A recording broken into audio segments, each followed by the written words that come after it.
That's a political issue, I think. And I truly believe in home rule. And I truly believe that we have to exert our authority over our domain. So whatever it takes politically to deal with that issue, we have to deal with it. Whether that means negotiations with the county, or whether that means some kind of a consensus building of some sort, but there has to be some way to deal with that property. To be quite frank with you, it's a good question, and I have not thought that through, but I think it's a very good question, and it does raise political issues. I do know that Bob Fulcano's created a land bank countywide, and I truly believe that what happens in the city of Detroit, the city of Detroit property, really needs to be in the domain of these decision-making entities within the city of Detroit.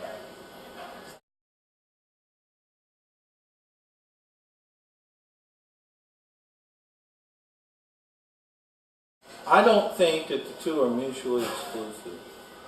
I don't think by having industry coming into the city of Detroit necessarily means that this is to the detriment of small business.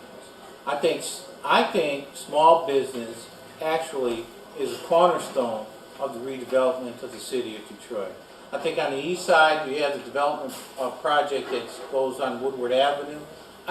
Those models, I think, are very good to bring in federal grants to foster small business. I think that there has to be collaboration between government and business. I think there needs to be a decision-making process which is inclusive and not exclusive. I have to tell you that those issues are very specific and need very specific kinds of research.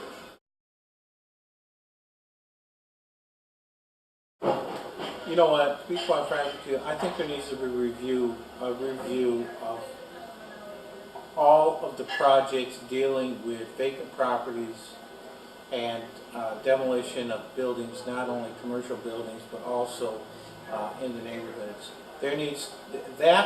That has to occur like immediately. I think one of the biggest problems that confronts us is that that has never been a priority item in the city. It has never been a priority item. And when you couple that with the shrinking tax base, I think that there has to be some consolidation of properties across the city. Somehow we have to get to that point. Whether or not to continue, not to continue, to amalgamate these different programs into new programs, all that needs to be looked at in a very deliberate fashion. My position on cuts is that previous administrations have already cut departments to the bone. Services, we're down now to basic services in the city. I would hesitate to do any more cutting, to be quite frank with you. So how do you deal with the deficit? That's the question. I always say there's two words to deal with the deficit. It's forensic audit. And I know people don't like that idea.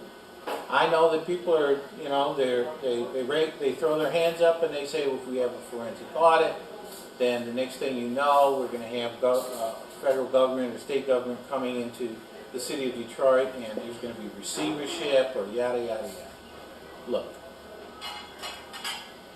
this madness has to stop someplace. We just saw 2 demonstrations of workers in this city, actually 3. AFSCME, transit workers, and teachers. Every one of them, every single one of them, are demonstrating because they don't want their jobs eliminated, they don't want their salaries reduced, and to be honest with you, I don't blame them.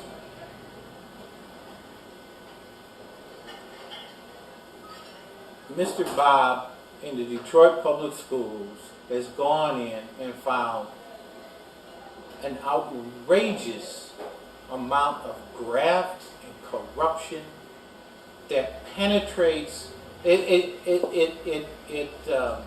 penetrates every nook and cranny of the Detroit Public Schools. I would suggest that it's equally as bad within the city of Detroit. It took Mr. Bob and a team of people to find it in Detroit Public Schools. I can't sit here and tell you where it is, but I can tell you that I also believe that it transcends all aspects of government. In contracts, absolutely, without question.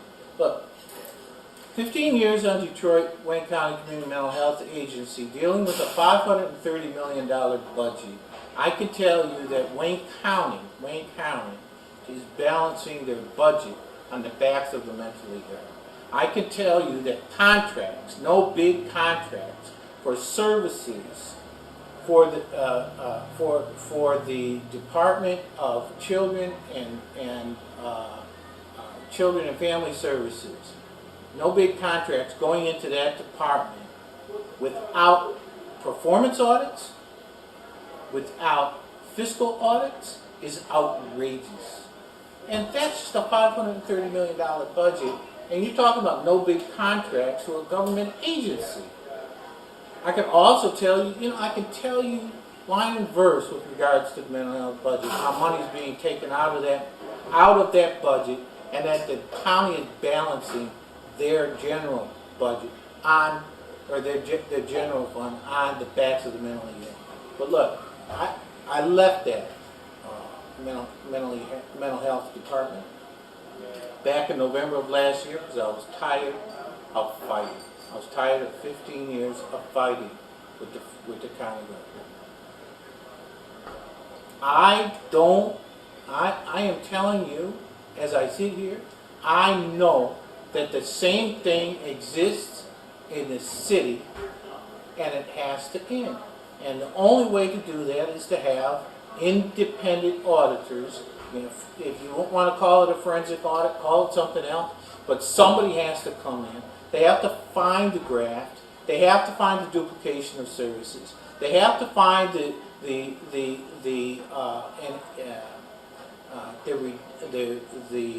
redundancies in contracting, the no big contracts, who's getting favors, who's not getting favors.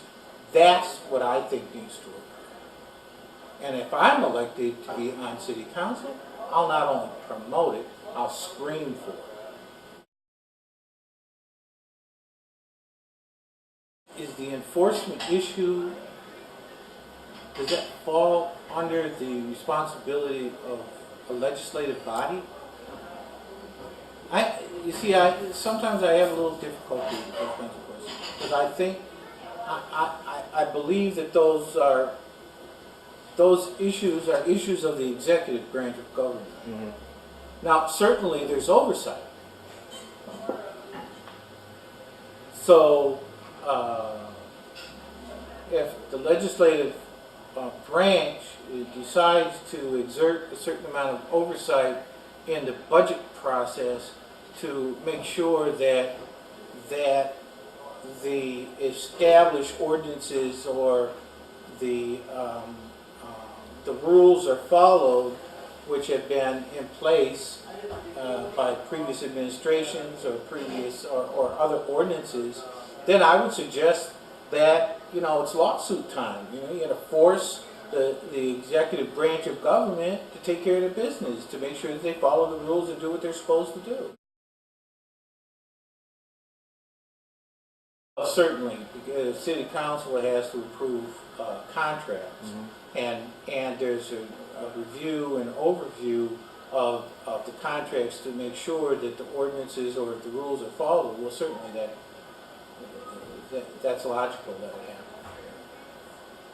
But that's before the contracts are actually implemented. That's before they're approved. Mm-hmm. Okay. Absolutely.